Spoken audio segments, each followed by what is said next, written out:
today we're going to do a timing belt service on a 2001 Honda Civic, and here are all the parts, I think all the parts that we're going to be using today.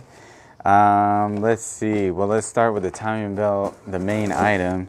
We got this amazing kit right here, and it's pretty good stuff. There's no China stuff in here.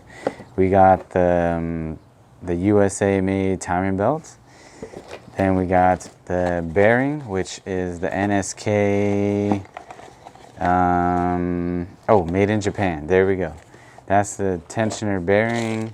Then the tensioner spring, which is an actual Honda. Wow, that's pretty cool. So that's a legit item, made in Japan, legit for sure.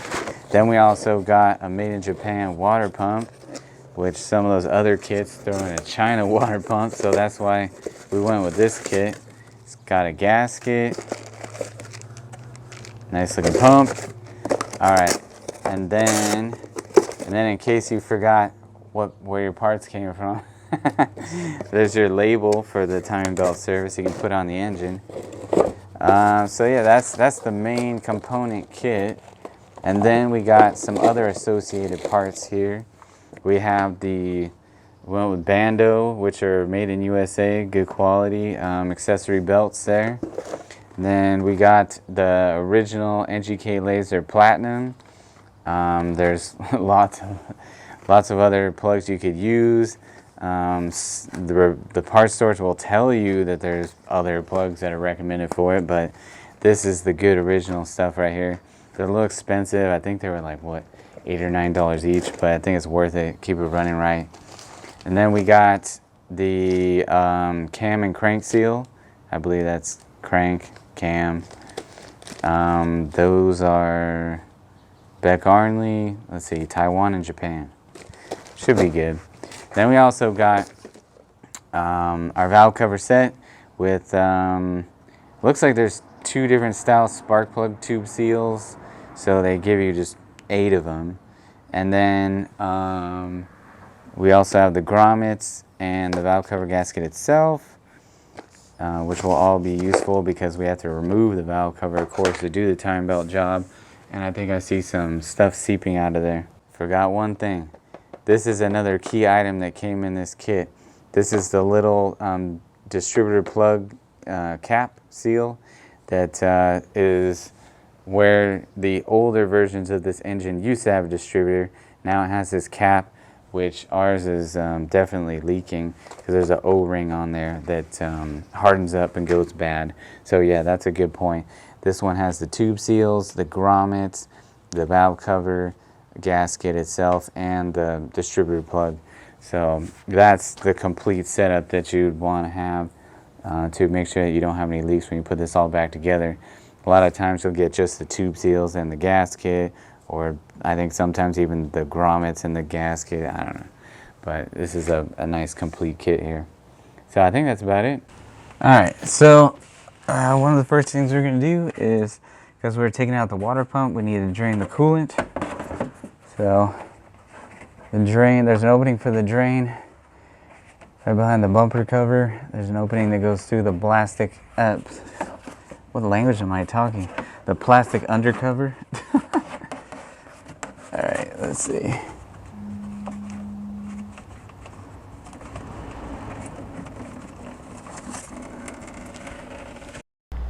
Alright, but before you disconnect the alternator, make sure to disconnect the battery.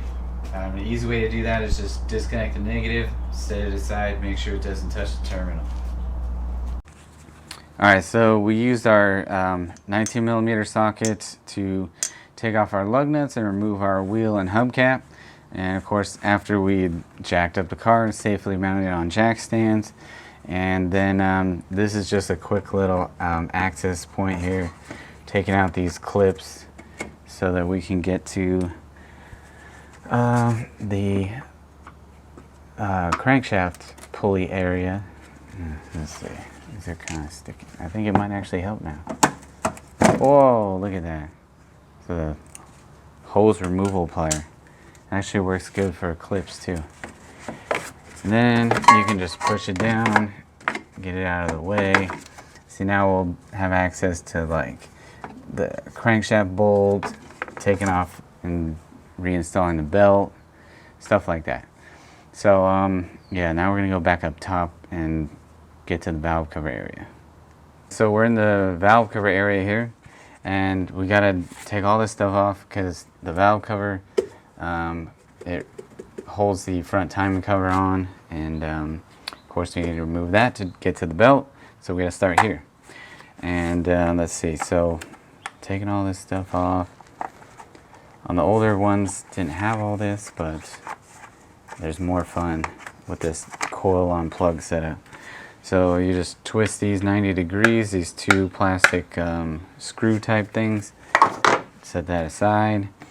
And now we can see the wiring, the coils. So we gotta unbolt all this stuff so we can get it off the valve cover. Normally it would have an electric gun, but I guess it's charging. So just gonna unbolt, just knock all these loose here. Coils. We're gonna have to disconnect the coils, of course. Then this throttle cable. Alright. Just gonna take all this and carefully set all these little nuts aside. Don't want to lose them. Little acorn style nuts. And my favorite nut holding tray. There. And I probably won't take it out yet. Gotta get this plug off. Let's take these out. Oh, there we go. Magnetic tray, even better. Stuck in there. Is this the boring part where we play background music? And then I'll disconnect the sensor. It's to cool the temperature. Just to be safe, I don't want to be yanking on it. Okay. Oh, and then you can see this whole harness is also retained by this. We can push the throttle cable out of the way. Probably kind of hook that in there, maybe. Can't see back there. There we go. All right. Okay, there we go. So that's like separated. Then we gotta take this clamp off, slide that back. So we're gonna have to pull that hose off, which goes to the intake box, which is not connected to the valve cover. Okay. Oh, and then the dipstick's in the way. We don't need that either. I'm gonna disconnect all the coils. This one's kind of a pain.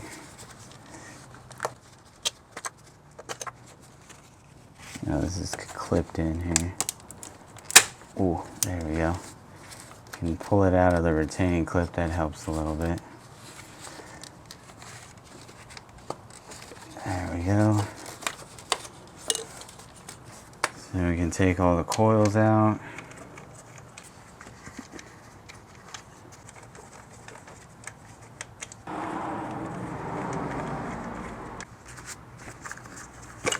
Alright.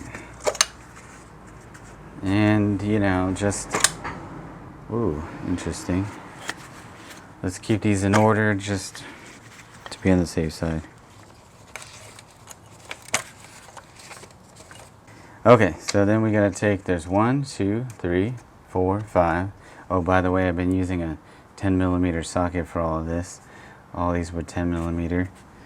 And so then we can take the bolts out that hold the valve cover.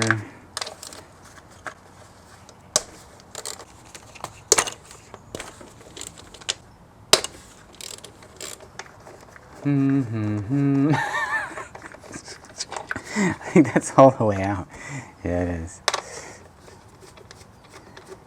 They just feel stiff, like they're not loose because like the grommet's all, the rubber's all hard and... Okay, there we go. Yeah.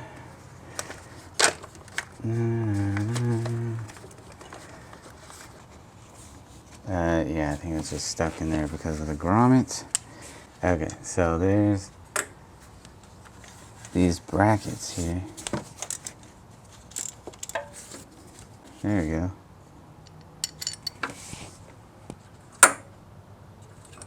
That was that one.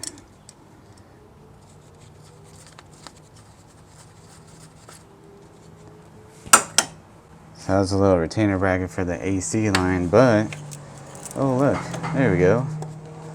Now we can pull this wiring out of the way. Take out our valve cover. Alright. I think we got everything loosened. Now we just gotta break the seal. It's coming. There we go. Just prying between the head carefully and the valve cover to break the seal on it.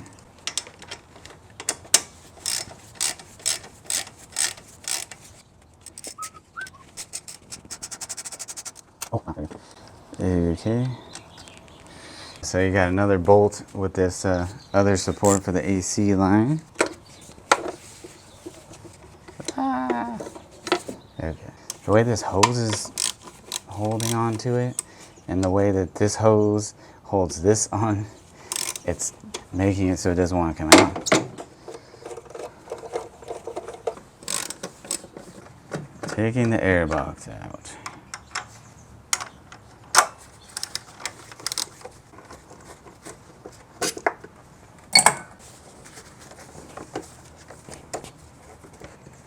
This inlet hose can come off. Ah, there we go. Aha. So now this portion of the box is out.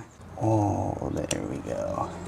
There's a little, down here, there's a little clamp that's holding this box to the throttle body. Then there's a little intake temperature sensor. Take that out. So now we can just, should be able to just pull this cover out. There we go.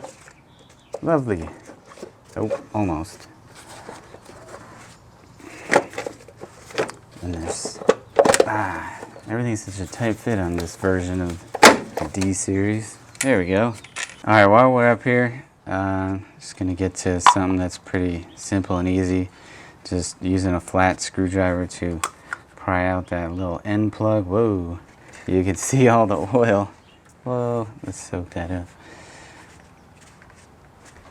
But yeah, that thing was leaking all over the place. So we'll get rid of that. Ooh, there we go.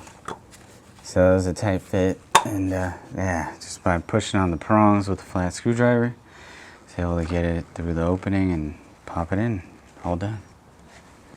So now we're gonna go to the, well, what's technically the front of the engine, and start removing everything over here. Start with getting the belts out of here.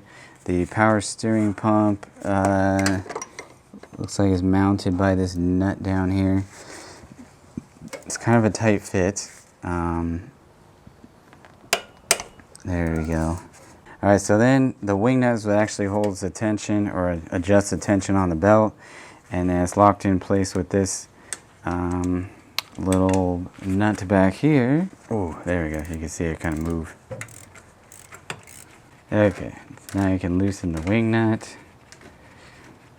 Take tension off the belt. Oh, look, there you go. And you can just back it out until belt comes off. All right, so next we're gonna take the AC and alternator belt out. It's hard to see, but there's a tensioner bolt here, and then above the belt and right on the side of what is actually the engine mount bracket is where it anchors to up above. So I'm not gonna be able to get the camera in there, but so it gives you an idea.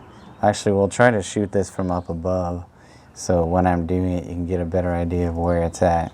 And yeah, that'll, by loosening the anchoring bolt and then the tensioning bolt, then we can loosen the alternator, get the belt off. All right, so now I'm getting the anchoring bolt loose at the top of the alternator, and I'm using a 3/8 ratchet with a 14mm deep socket. And I'm just gonna loosen that a little bit so I can get the alternator to move. All right, so now I'm using a 12mm deep socket and the 3/8 ratchet to get the tensioner bolt loose. There we go. Dude, I think it's easier to do it from the bottom. It's so hard to get your hands in here. Go from the bottom. I got it. There we go. Alright. So now, can loosen this tensioner bolt and the belt should be coming loose. There we go. And the belt's out. Alright, so this plastic cover needs to come off. And there's this little grommet and plug, which should be going to the camshaft sensor. We just push those aside. And then, let's see, there's some 10mm bolts that are holding the cover on.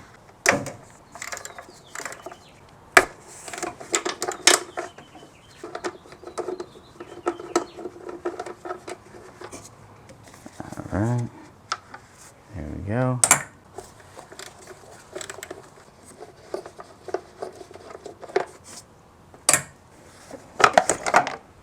Alright, we got one cover out of the way. Let's see, so one thing we need to do is align the top dead center so that we know everything's lined up when we go and put the new belt on. So we gotta crank the motor a little bit to make sure that everything's set right. Well, there we go. There's the little notch. And so there's a little timing mark here on the gear. And there's more on the crankshaft pulley down there. So when you're rotating to get to the top dead center point, you got to rotate the engine counterclockwise for one thing, because Honda spins their motors backwards. So the engine rotates in this direction. And so I'm using a ratchet with a 19mm socket and just cranking by hand and to get those alignment marks where they're supposed to be. Oh man.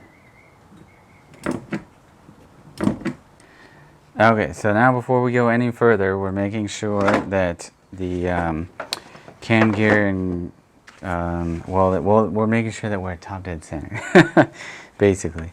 Although there's a little more to it than that.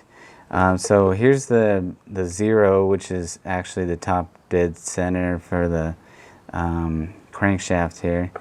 But it's from, I don't even know what the repair manual would say because I don't have one. But the red mark I've found is actually better for aligning. There's this little pointer that you look down through the top pointer down to the low pointer, line that all up with the red.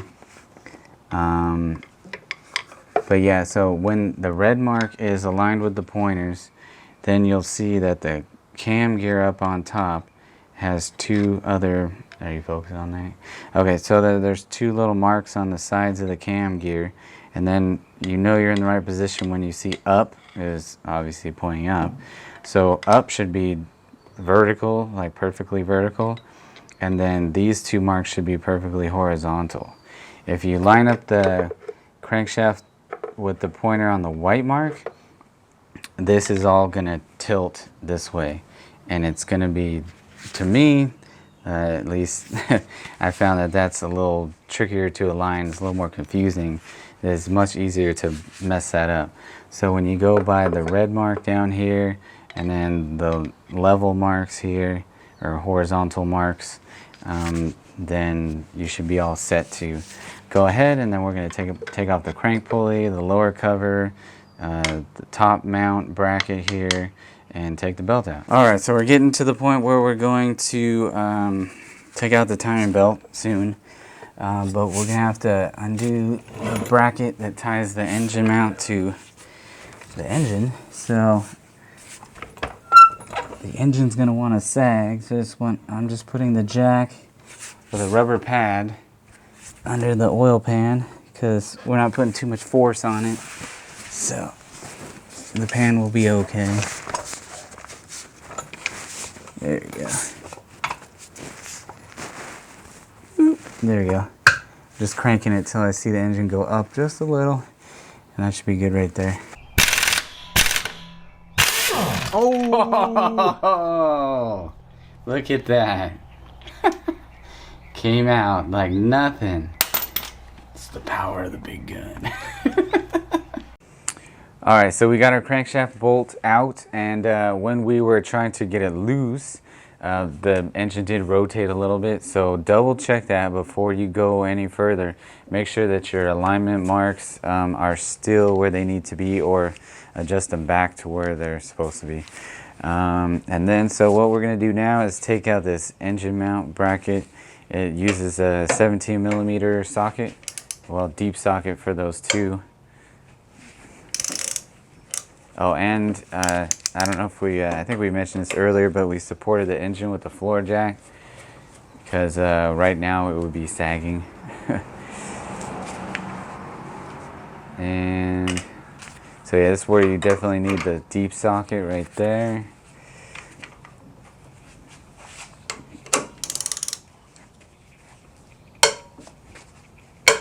There we go.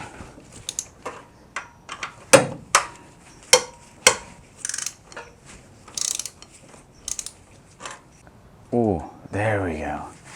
I think from sitting all week, the floor jack dropped a little. Yeah, yeah. So you can tell if your engine is not supported enough, because as you loosen these nuts, it'll just sink down and they'll still feel tight.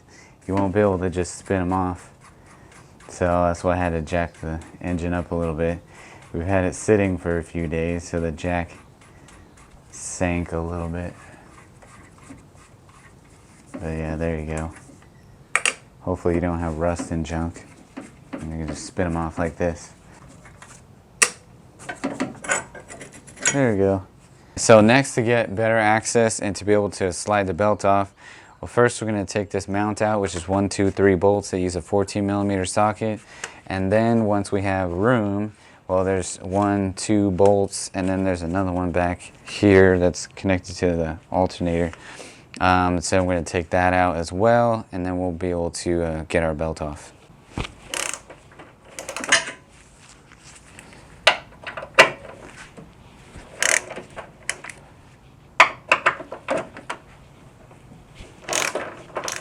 Okay. Yeah, if you got a 3/8.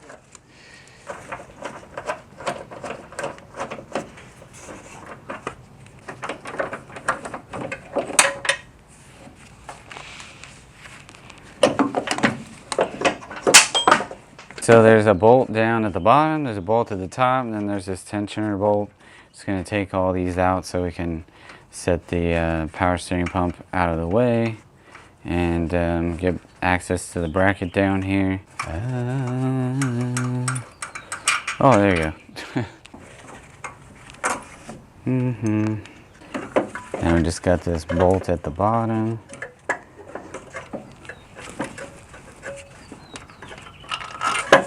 Okay.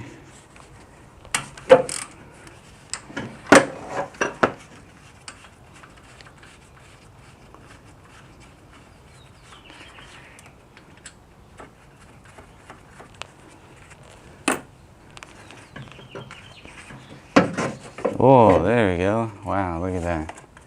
You can throw that over there. And we can pull the alternator back.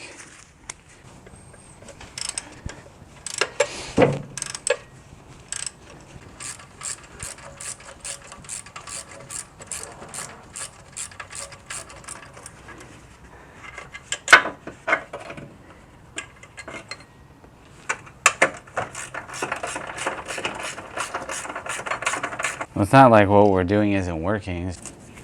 Yeah, I'm gonna just take this bolt out here. I think there's one more bolt, 2 more bolts. Oh my god. There's 2 more bolts down there.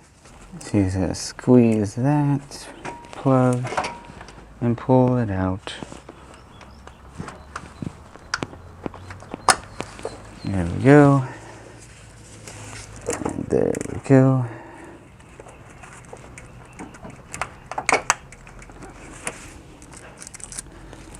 And the boot.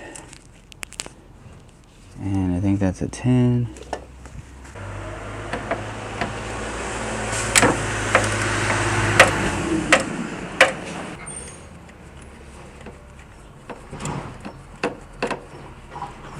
There we go.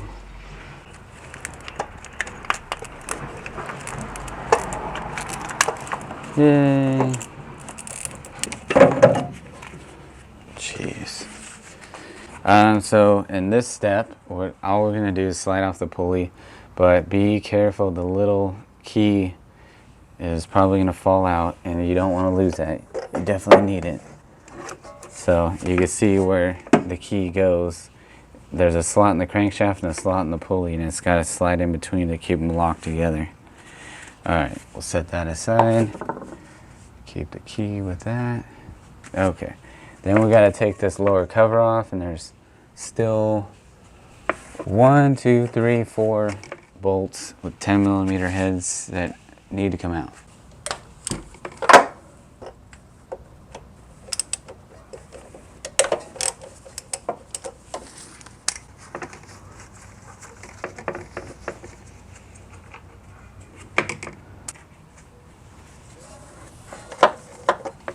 Alright, so there's 2 more. There's one in this indentation here, and there's one on the side here that is, you can't really see too well because of the bracket in the way, but it's there.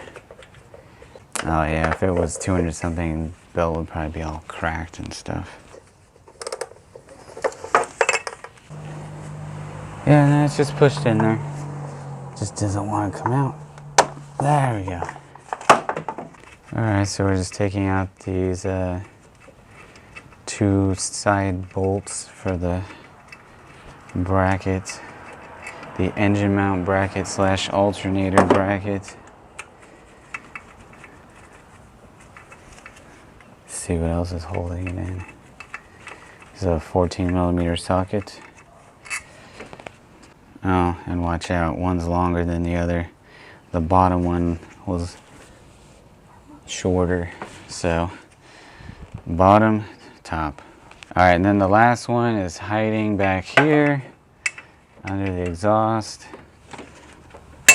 It's also a 14mm. Damn, dude. Yeah, breaker bar. Breaker bar.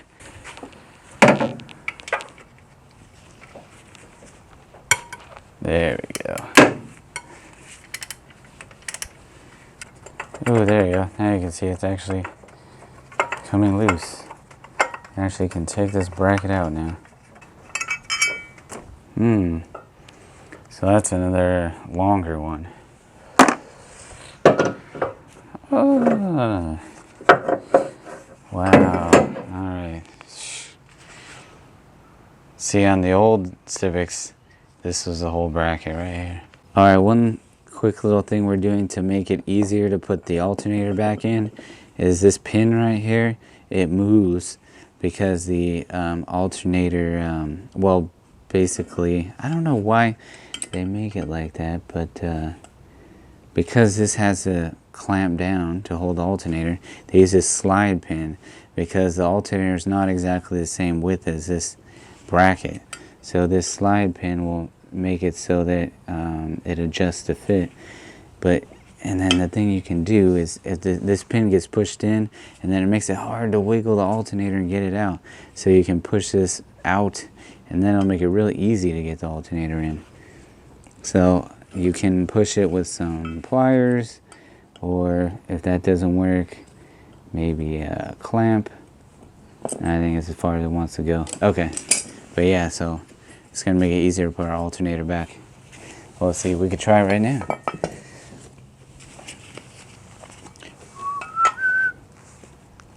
Yep, there you go.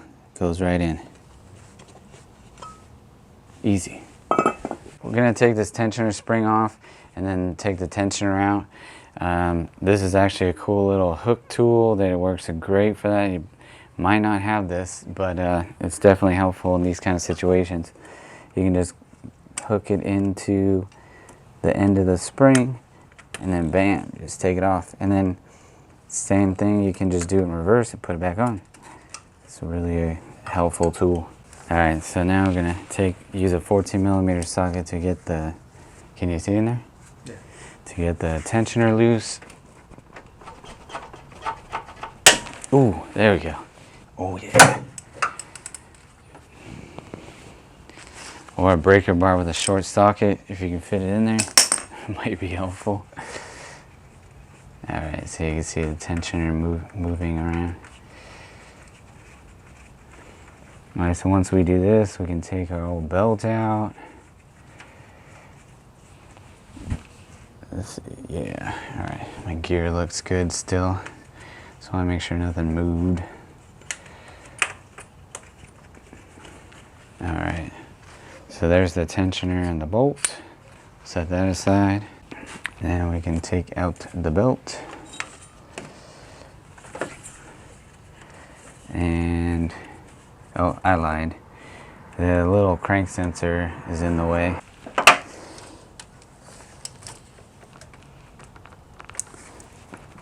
Dang, that little sucker's on there tight.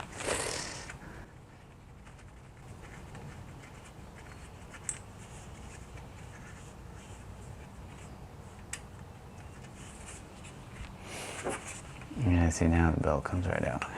Oh no, there you go. Set that there. Alright, belt's out. Before we unbolt the water pump, there's 4 bolts holding it in. I'm gonna just unclip the wiring. Take that out of there. And yeah, I think that should be good enough. Then we'll take use a 10mm socket to take these bolts out. We got our pan underneath to catch coolant because more of it's going to spill out.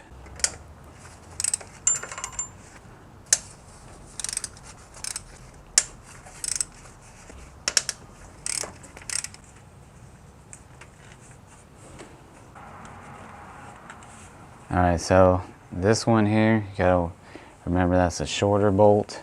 The rest of them are longer. What the hell is that goo, man? Is that some kind of anti-seize? Oops. Alright, there's another longer one. Alright, one more. It's like this sticky stuff is on my glove now. There's another long one. Whoa!